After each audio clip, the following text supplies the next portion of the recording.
Eu sou Marlene, a bruxa! Ninguém me conhece, né? Eu pensei que eu fosse entrar, vocês fossem ficar amedrontados, aterrorizados, gritariam desesperados. Mas também, quem vai ter medo de uma bruxa chamada Marlene, né?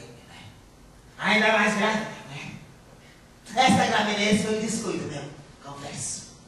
Aconteceu numa dessas festas trash 80, sabe?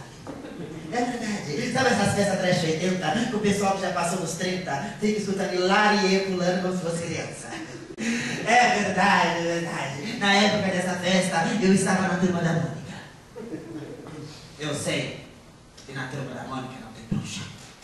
Eu fazia uma porca. O bicho de estimação do Cascão. Só que para ir à festa, o Cascão teria que tomar um banho. E como ele não quis tomar banho, deu o convite a mim. A festa trash estava badaladíssima.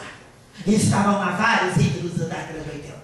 Estavam lá Rayman, Shira, Thundercats, Punk, a levada da breca e o Fofão. Vocês lembram do Fofão do Balão Máximo? Lembram? Então, eu estou grávida do Fofão. Mas, gente, o pessoal não estava nem aí comigo, como ninguém está nem aí comigo.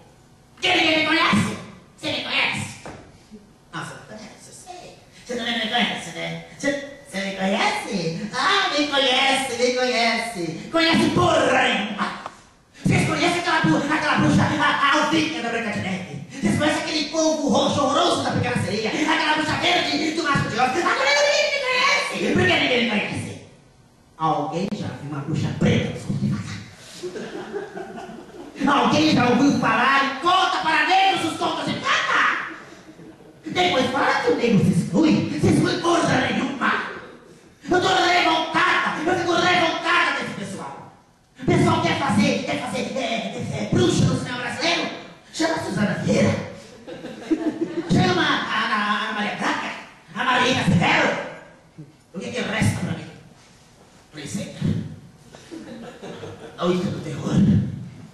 Só isso, mas ninguém tá nem aí comigo, mas eu tô acostumada. Eu estou acostumada com isso, meus queridos. Sempre fui perseguida. Aqui, por exemplo, vocês não perceberam quando eu entrei? O pessoal lá até escondeu carteira.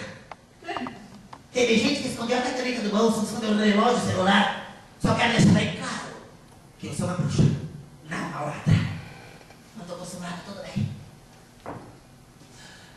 Afinal de contas, o pessoal sempre percebe porque eu sou bruxa, preta e careca.